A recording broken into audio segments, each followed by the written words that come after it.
Hello and welcome to my Paschimottanasana tutorial. Let's get started. Watch me do the pose first and then I'll break it down.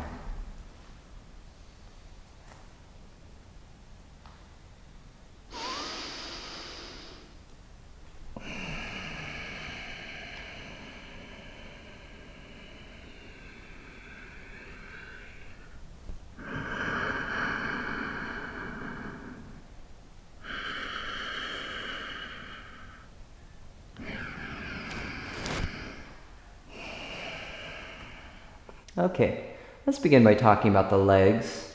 What's going on with the legs in Paschimottanasana? So, really important that there is a strong line of energy with the legs. I'm reaching through the heels, my ankles are flexed, and my toes are flexed back towards my face. One of the cues that I always give in this position is to flex your pinky toes back towards the face, because what I often see happening with students is what we call taco feet, where the outer edges of the feet come forward, the inner edges of the feet come more backwards.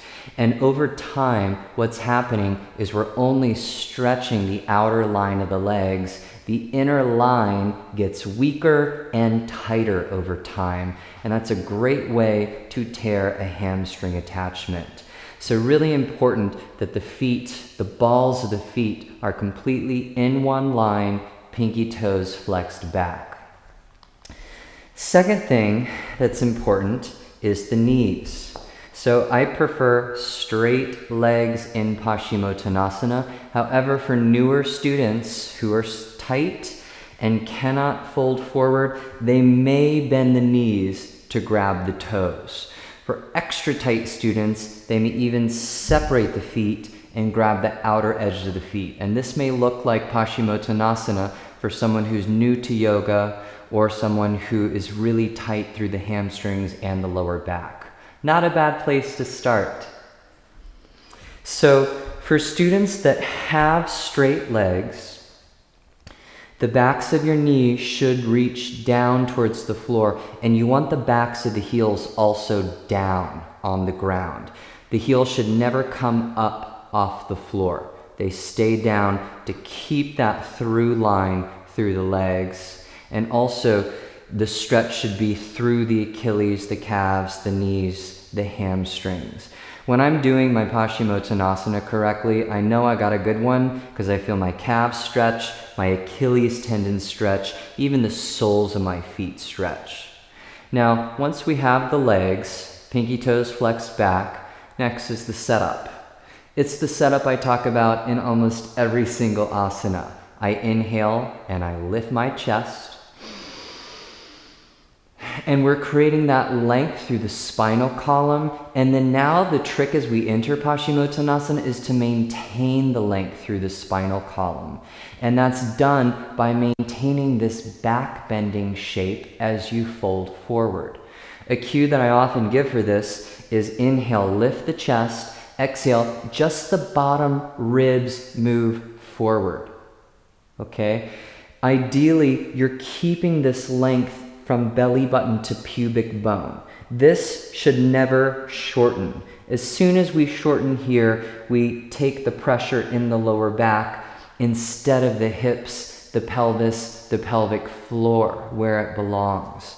So I inhale, lift. I'm keeping the length from navel to pubic bone, and then I exhale, and just my bottom ribs start to slide forward. Now, even the most flexible people should often look like this in Paschimottanasana. But what I often see is people drop it. So I'll show you a bad Paschimottanasana. And here's a good one.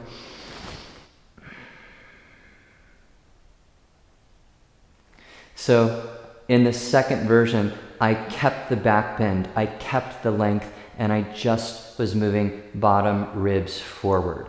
First, you should feel belly come down to the thighs. Then, if you're quite flexible, you might feel bottom ribs down to the thighs. And then, if you're very flexible, you can even bring the chest down towards the knees.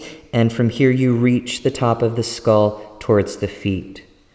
Now, to help create Uddiyana Bandha, lower belly in, which is important to keep the tension out of the lower back, one cue that I think of is that I'm pulling my pubic bone backwards into my sacrum, away from chest moving forward. Pubic bone back, heart forward, heels forward. And I'm keeping this action of pubic bone pulled in to 1, facilitate the forward fold, and 2, to keep my lower belly pulled in to protect my lower back. Now, let's talk about the upper back for a second here. So, newer to intermediate students, they do need to pull on the toes, okay? But more advanced students, the arms are actually just decoration, and this forward fold is accomplished by the strength through the thighs and the lower belly. The shoulder blades should stay down the back so that the neck is nice and long and that you're reaching through the chest, through the neck, and through the top of the skull. As soon as the shoulder blades come up, we impinge and shorten the neck spine. So just making sure that the shoulder blades are pulled down the back.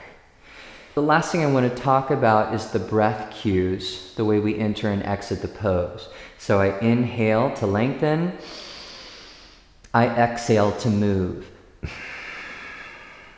Once I'm here, I hold, I take deep breaths, shoulders down, neck long, pubic bone in, pinky toes flexed. And then to release, I inhale, come up, and then exhale, release the pose. I hope this video gives you some things to think about in your own practice and some homework to do in your own Paschimottanasana. Thanks for tuning in. Namaste.